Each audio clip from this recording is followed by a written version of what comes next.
حاضرین جمعہ، آج کے اس خطبہ جمعہ کا موضوع ہے مسلمانوں کا عروج و زوال، اسباب اور علاج۔ انشاءاللہ قرآن و حدیث کے حوالے سے اس موضوع پر گفتگو کرنے کی کوشش کروں گا۔ اللہ رب العالمین سے میں دعا کرتا ہوں کہ بار الہ تو ہمیں سچ اور حق بات کہنے کی توفیق عطا فرما اور ہم بھائیوں کو اس پر عمل کی توفیق عطا فرما، آمین۔ اللہ رب العالمین قرآن مجید سورۃ الانعام آیت نمبر 42، 43 اور 44 میں فرماتا ہے: وَلَقَدْ أَرْسَلْنَا إِلَىٰ أُمَمٍ مِّن قَبْلِكَ فَأَخَذْنَاهُمْ بِالْبَأْسَاءِ وَالضَّرَّاءِ لَعَلَّهُمْ يَتَضَرَّعُونَ فَلَوْلَا إِذْ جَاءَهُمْ بَأْسُنَا تَضَرَّعُوا وَلَٰكِنْ قَسَتْ قُلُوبُهُمْ وَزَيَّنَ لَهُمُ الشَّيْطَانُ مَا كَانُوا يَعْمَلُونَ فَلَمَّا نَسُوا مَا ذُكِّرُوا بِهِ فَتَحْنَا عَلَيْهِمْ أَبْوَابَ كُلِّ شَيْءٍ حَتَّىٰ إِذَا فَرِحُوا بِمَا أُوتُوا أَخَذْنَاهُمْ بَغْتَةً فَإِذَا هُمْ مُبْلِسُونَ۔ یہ آیت کریمہ بہت اہم ہے یہ سمجھنے کے لیے کہ مسلمانوں کا یا قوموں کا عروج و زوال کیوں کر ہوتا ہے۔ کبھی قومیں ترقی کرتی ہیں اور کبھی تنزلی کے شکار ہو جاتی ہیں۔ کبھی مسلمان بلندیوں پر پہنچ جاتے ہیں اور کبھی اچانک زمین بوس ہو جاتے ہیں، زمین پر اس قدر گر جاتے ہیں ایسا لگتا ہے کہ دنیا پر کبھی اس کی پہچان نہیں تھی، کبھی دنیا میں یہ بلندیوں پر نہیں گئے تھے۔ لیکن اللہ رب العالمین نے قرآن مجید میں بڑے بہترین طریقے سے عروج و زوال کے بارے میں بیان فرمایا ہے۔ اللہ تعالیٰ فرماتا ہے: وَلَقَدْ أَرْسَلْنَا إِلَىٰ أُمَمٍ مِّن قَبْلِكَ فَأَخَذْنَاهُمْ بِالْبَأْسَاءِ وَالضَّرَّاءِ لَعَلَّهُمْ يَتَضَرَّعُونَ۔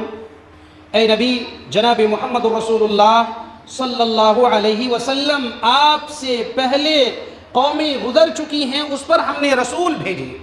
ہم نے رسولوں کا بھیجنا آپ سے پہلے بھی جاری رکھا۔ آپ سے پہلے کی قوموں پر رسول آئے، ان لوگوں پر رسول آئے۔ فَأَخَذْنَاهُمْ بِالْبَأْسَاءِ وَالضَّرَّاءِ، مگر ان کے کرتوت اس قدر تھے، وہ گناہوں میں اس قدر ڈوبی ہوئی قوم تھی، رسول آنے کے باوجود بھی ان کی اصلاح نہ ہو سکی، وہ لوگ نہیں سدھرے۔ اللہ فرماتا ہے: فَأَخَذْنَاهُمْ بِالْبَأْسَاءِ، تو ہم نے تنگ دستی میں ان کو مبتلا کر دیا، وَالضَّرَّاءِ، اور ہم نے ان پر بیماری بھیج دی۔ فَأَخَذْنَاهُمْ بِالْبَأْسَاءِ وَالضَّرَّاءِ، کیوں؟ لَعَلَّهُمْ يَتَضَرَّعُونَ، شاید کہ وہ اللہ کی طرف عاجزی اختیار کر لے، پلٹ کر کے رب العالمین کی طرف آ جائے، عاجزی اختیار کر لے، سلنڈر کر لے، اپنے رب کے سامنے جھک جائے، توبہ کر لے۔ لَعَلَّهُمْ يَتَضَرَّعُونَ فَلَوْلَا إِذْ جَاءَهُمْ بَأْسُنَا تَضَرَّعُوا، کیوں نہیں ہو سکا ان سے؟ فَلَوْلَا إِذْ جَاءَهُمْ بَأْسُنَا تَضَرَّعُوا، جب اللہ رب العالمین نے دیکھا کہ یہ ماننے والی قومیں نہیں ہیں، سدھرنے والی قومیں نہیں ہیں، تو اللہ نے ان پر اپنا عذاب بھیجا۔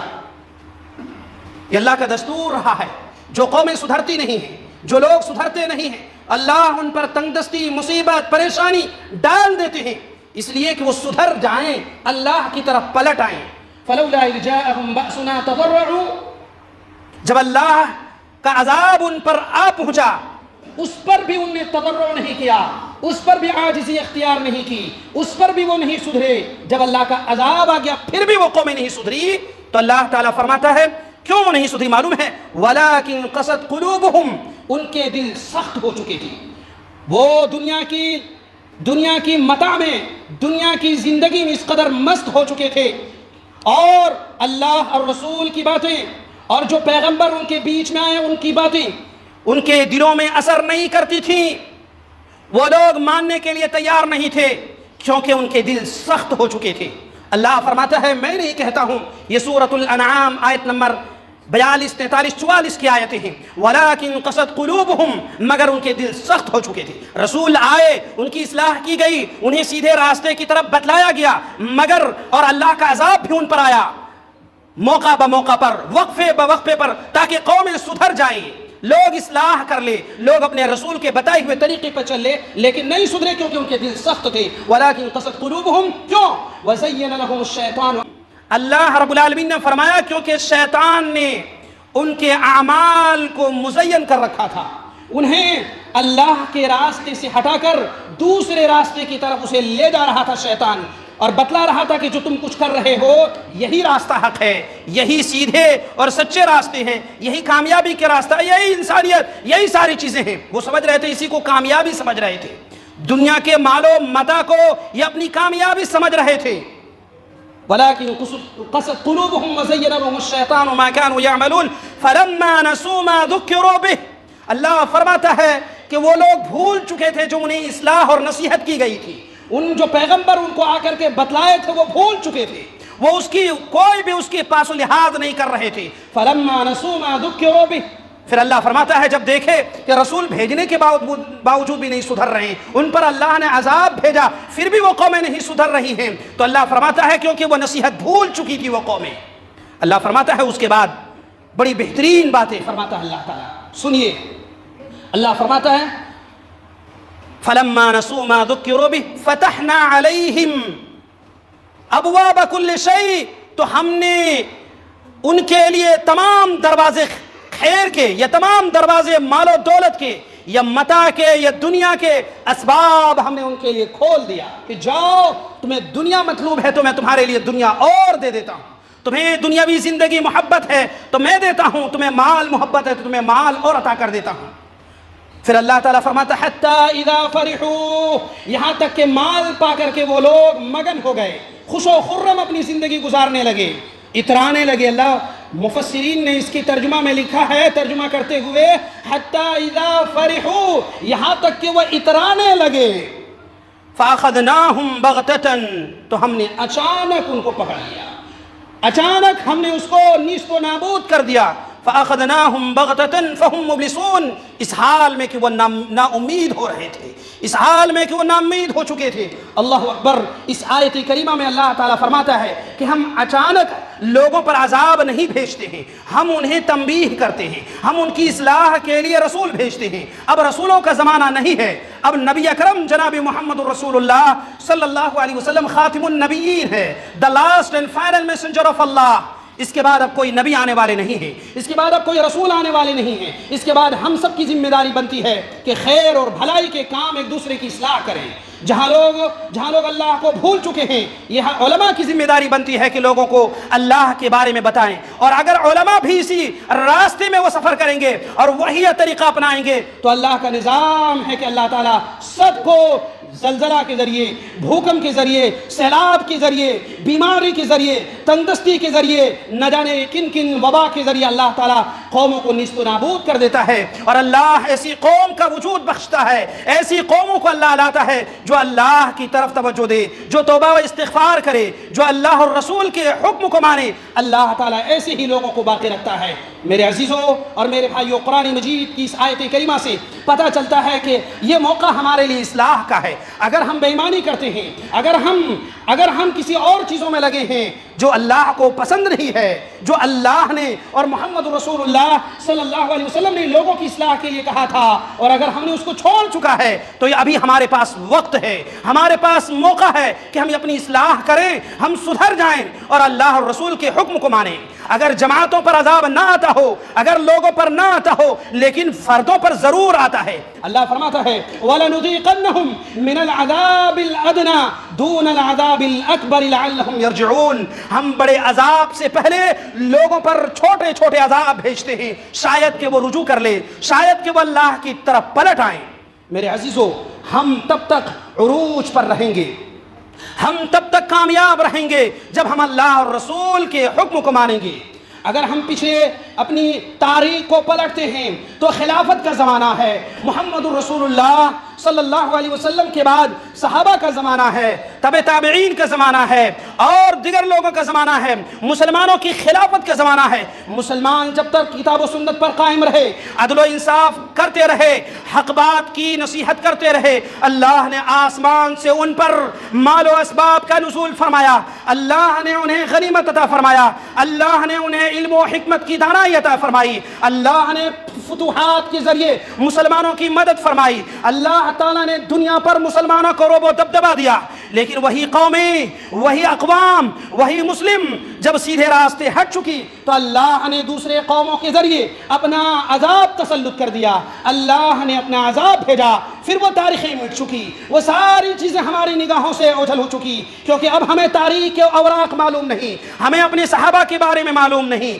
ہمیں تابعین کے بارے میں معلوم نہیں، ہمیں خلافت راشدہ کے بارے میں معلوم نہیں، ہم نے اپنی تمام تاریخیں بھلا چکی ہیں، ہم بھلا دیے ہیں، اب ہمارے سامنے وہی نئے لوگ موجود ہیں، اب ہمارا آئیڈیل اور ہمارا نمونہ صرف مغربی کلچر رہ چکا ہے، مغرب جو کچھ کرتے ہیں اس کو ہم آئیڈیل اور ہم اپنا رہنما سمجھتے ہیں، حالانکہ وہ قومیں مسلمانوں کو برباد کرنے کے لیے کئی بلین پیسے خرچ کرتے ہیں تاکہ فحاشی پھیلایا جائے، مسلمانوں میں گندگی پھیلا جائے، مسلمانوں کی تاریخ مٹا دی جائے، مسلمانوں کے جو طاقتیں ہیں اس کو کمزور کر دیا جائے، اور مسلم نوجوانوں کو موبائل کے ذریعے، فحاشی ویڈیو کے ذریعے گناہ میں لت پت کر دیا۔ آج کا مسلمان نوجوان صرف گیم کھیلتا ہے، موبائل میں اسکرول کرتا ہے، اب وہ تاریخیں اس کو یاد نہیں ہیں، اپنے پیغمبر کے بارے میں یاد نہیں، اپنے رسول کے بارے میں یاد نہیں، اپنے صحابہ کے بارے میں یاد نہیں، اپنے تابعین کے بارے میں یاد نہیں، اپنے تبع تابعین کے بارے میں یاد نہیں، خلافت راشدہ کے بارے میں یاد نہیں، اس کے بعد کے اقوام کی جو خلافتیں ہیں اس کے بارے میں ہمیں یاد نہیں ہے۔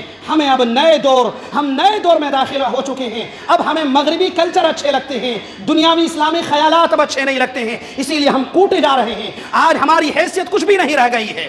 حالانکہ آپ کو معلوم ہے صحابہ اکرام کے بارے میں آتا ہے، اللہ کے رسول صلی اللہ علیہ وسلم جب کوئی کلمہ کہتے تھے تو صحابہ سننے کے لیے رسول اللہ صلی اللہ علیہ وسلم کے پاس چمٹ پڑتے تھے، آپ کے قریب ہو جاتے تھے، اور رسول اللہ صلی اللہ علیہ وسلم جب بولتے تھے تو صحابہ چپ ہو جاتے تھے، رسول اللہ صلی اللہ علیہ وسلم جب کھانستے تھے، تھوک کرتے تھے تو لوگ اس تھوک کو لینے کے لیے دوڑ پڑتے تھے۔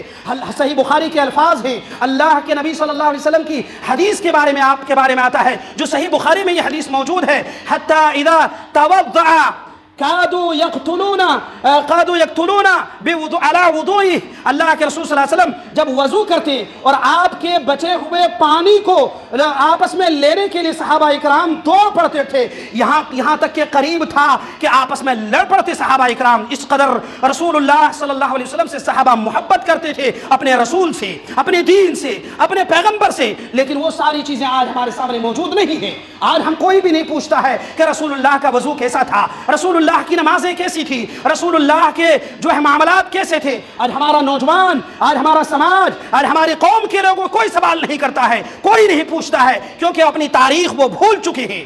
آپ کو معلوم ہے کہ یہی عمر بن خطاب رضی اللہ عنہ کے بارے میں آتا ہے جو حاکم کی حدیث میں موجود ہے، اور یہ حدیث کے بارے میں شیخ البانی بیان کرتے ہیں کہ یہ حدیث صحیح ہے۔ حضرت عمر بن خطاب رضی اللہ عنہ کہا کرتے تھے، انا كنا اذل قوم فاعزنا الله بالاسلام فمهما نطلب العزة بغیر ما اعزنا الله به اذلنا الله۔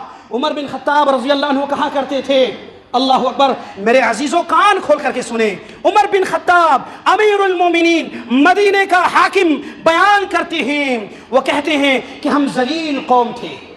وہ کیا بیان کرتے ہیں؟ انا کنا اذل قوم، ہم ذلیل قوم تھے، ہمیں پوچھنے والا کوئی نہیں تھا، ہمیں جاننے والا کوئی نہیں تھا، ہماری حیثیت کچھ نہیں تھی، چاہے اس علاقے میں ہو ہمیں کوئی لوگ نہیں جانتے تھے۔ انا کنا اذل قوم فعزنا اللہ بالاسلام، تو اسلام آیا، ہم لوگ اسلام میں داخل ہوئے تو اسلام کے ذریعے اللہ نے ہمیں عزت بخشی۔ انا کنا اذل قوم فعزنا اللہ بالاسلام، اللہ نے اسلام کے ذریعے ہمیں عزت دی۔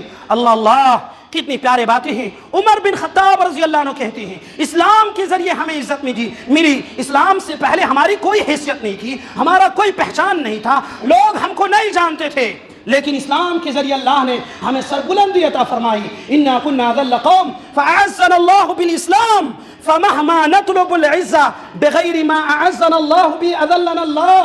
عمر بن خطاب رضی اللہ عنہ کہتے ہیں، اے دنیا کے لوگوں، اگر ہم عزت اسلام کے علاوہ کسی اور جگہ جا کے ہم تلاش کریں، فمهما نطلب العزة بغیر ما اعزنا اللہ به اذلنا اللہ، اگر ہم اسلام کے چھوڑ کر کے کسی کے دری بچھانے میں، کسی کے پیچھے پیچھے گھومنے میں، کسی کو اپنا رہنما تصور کرنے میں اگر عزت ہوتی تو ہم اس کے پیچھے عزت کھوجتے، لیکن یاد رکھو عزت ان کے پیچھے نہیں ہے، عزت اللہ نے محمد رسول اللہ صلی اللہ علیہ وسلم کی اس حدیث میں بیان کیا ہے۔ عمر بن خطاب رضی اللہ عنہ کہتے ہیں اب اگر کوئی آدمی اسلام کے علاوہ عزت کہیں اور تلاش کرے تو اللہ اسے ذلیل کر دے گا، اللہ اسے ذلیل کر دے گا۔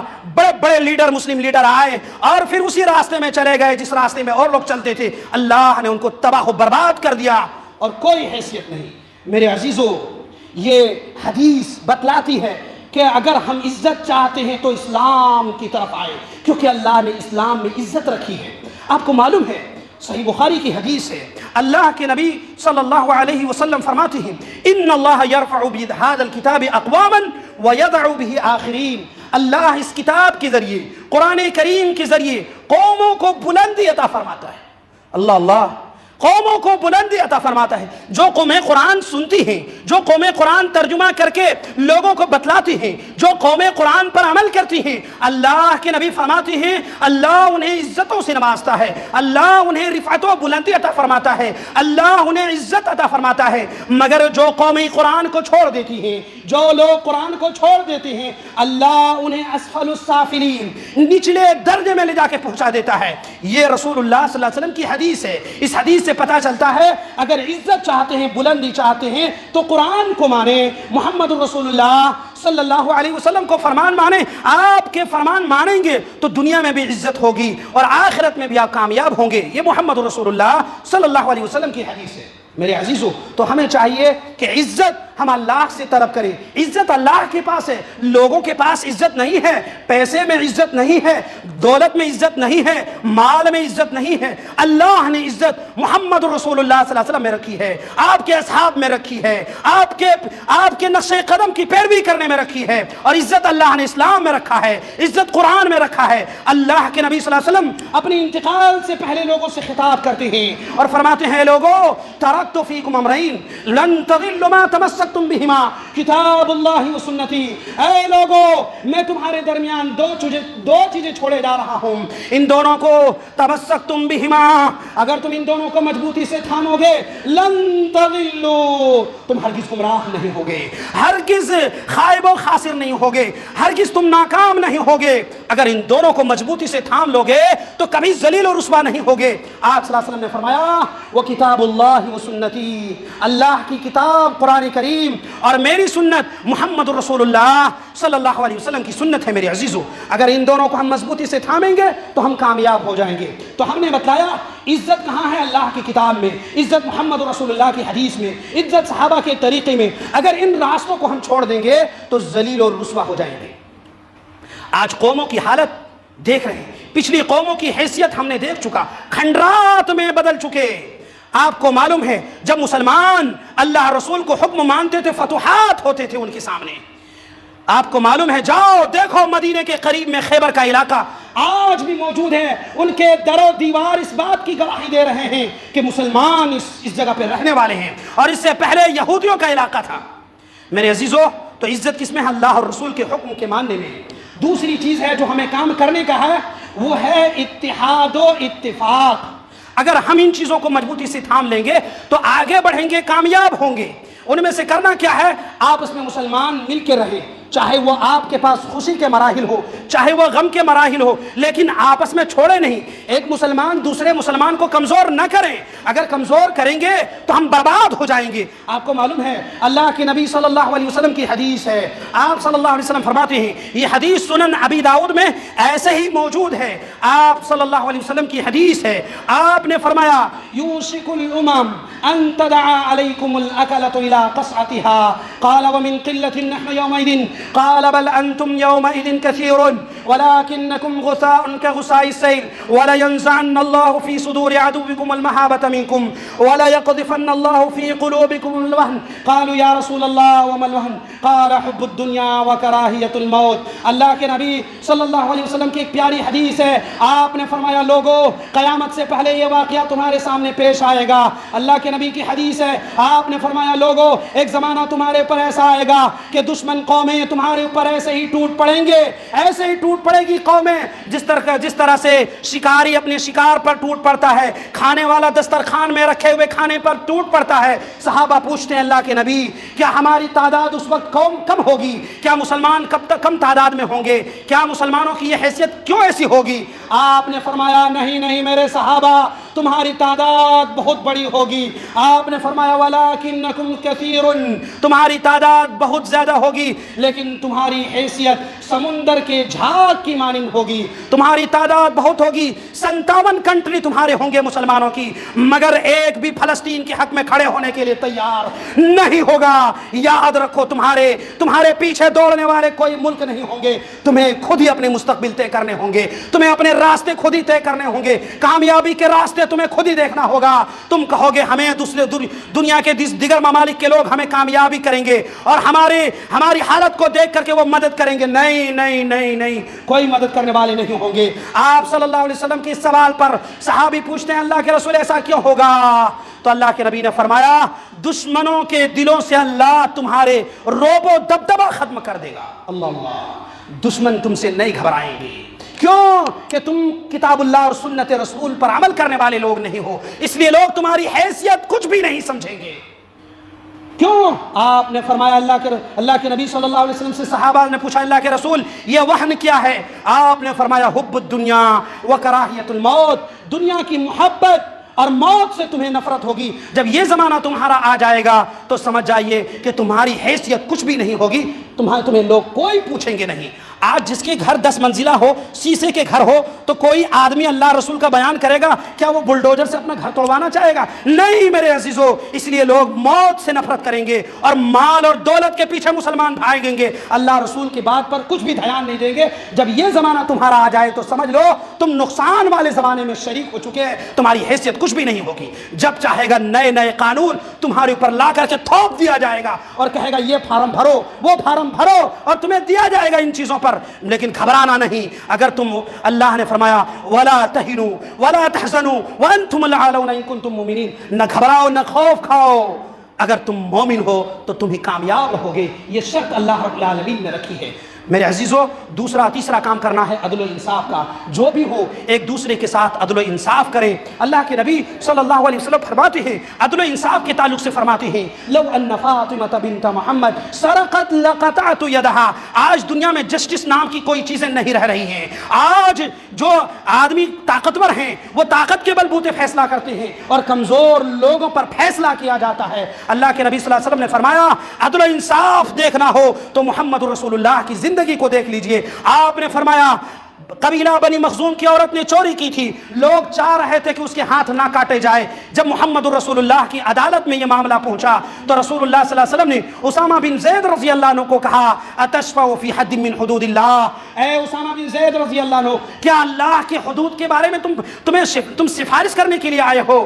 آپ نے فرمایا پچھلی قوم ایسی تھی کہ طاقتور لوگ غریبوں کو ستاتے تھے اور عدل و انصاف نہ کیا کرتے تھے۔ یاد رکھو اگر میری بیٹی فاطمہ رضی اللہ عنہا چوری کر لے تو محمد رسول اللہ صلی اللہ علیہ وسلم ان کے ہاتھ کاٹ ڈالیں گے۔ یہ ہے عدل و انصاف۔ میرے عزیزو، یہ انصاف چاہیے کہ ہم اپنے بیچ میں لاگو کریں، اور اگر یہ انصاف نہیں رہیں گے تو پھر ہماری کوئی حیثیت نہیں رہیں گی۔ چوتھی بات یہ ہے کہ آج مسلمان محلے میں بڑے بڑے ہوٹل کھول رہے ہیں، تعلیم گاہیں نہیں ہیں، تعلیم کی چیزیں ہماری کمزور ہوتی جا رہی ہیں۔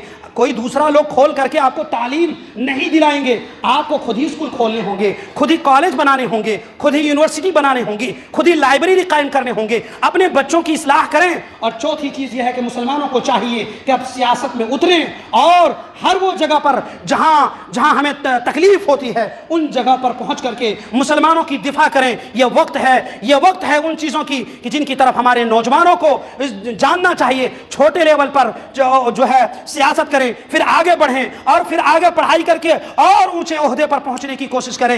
ان کے بغیر آپ کامیاب نہیں ہو سکتے۔ ایک تو اللہ اور رسول کی بات ماننا، دوسری ہے کہ حالات کے حساب سے ہمیں سیاست میں اترنا ہوگا، تعلیم میں آگے بڑھنا ہوگا اور اتحاد و اتفاق کو قائم رکھنا ہوگا، عدل و انصاف کرنا ہوگا۔ اگر ان چیزوں کو ہم کامیابی سے حل کر لیتے ہیں تو آنے والا مستقبل 20 سال 30 سال ہمارا ہوگا اور ہم ہر جگہ پر مسلمان کامیاب نظر آئیں گے۔ لیکن اگر ہم نے تعلیم کو ٹھکرا دیا دیا، سیاست کو ٹھکرا دیا اور ان چیزوں کو ٹھکرا دیا، پھر اور ذلت و رسوائی اٹھائیں گے۔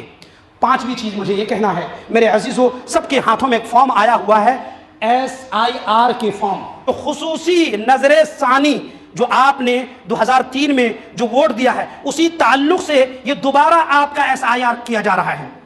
تو ایسے وقت میں ہمیں چاہیے کہ عقل مندی سے، ہوش اور حواس رکھتے ہوئے سبھی لوگ اس فارم کو بھریں جن کو دیا گیا ہے، اور اگر جن کا نام ہے اور کسی وجہ سے چھوٹ گیا ہے، ان کا نام نہیں آیا ہے، تو جو ہے ایک ویب سائٹ ہے اس پر آپ وہاں بھی بھر سکتے ہیں فارم۔ اگر بائی چانس آپ کو BLO نے اگر وہ پیپر نہیں دیا ہے تو آپ اس پیپر کو آن لائن بھی اس کو بھر سکتے ہیں۔ تو ہمیں گھبرانے کی ضرورت نہیں ہے، جو ہمیں دیا گیا ہے اس کو پر کریں، اور یہ امتحانات دنیا میں آتے رہیں گے، اور کامیاب کرنے والا اللہ ہے، عزت اللہ کے پاس ہے اور ذلت بھی اللہ کے پاس ہے۔ اللہ نے فرمایا وَتُعِزُّ مَن تَشَاءُ وَتُذِلُّ مَن تَشَاءُ بِيَدِكَ الْخَيْرُ إِنَّكَ عَلَى كُلِّ شَيْءٍ قَدِيرٌ۔ عزت بھی اللہ کے ہاتھ میں ہے اور ذلت بھی اللہ کے ہاتھ میں ہے۔ میرے عزیزو، ہمیں کرنا یہ ہے کہ اللہ اور رسول کو حکم کو مانے اور 5 وقت کی صلاح مسجد میں نماز ادا کریں۔ انشاءاللہ اگر یہ شروعات ہم نے اچھی کر لی تو انشاءاللہ ہم کامیاب ہوں گے۔ اللہ رب العالمین سے دعا کرتے ہیں کہ اللہ ہم سب کو دنیا آخرت کی کامیابی عطا فرمائے، اور جو لوگ ہمارے مسلمان بکھرے پڑے ہیں اے اللہ ہم سب کو اتحاد اور اتفاق سے رہنے کی توفیق عطا فرما، اور اے اللہ جو قومیں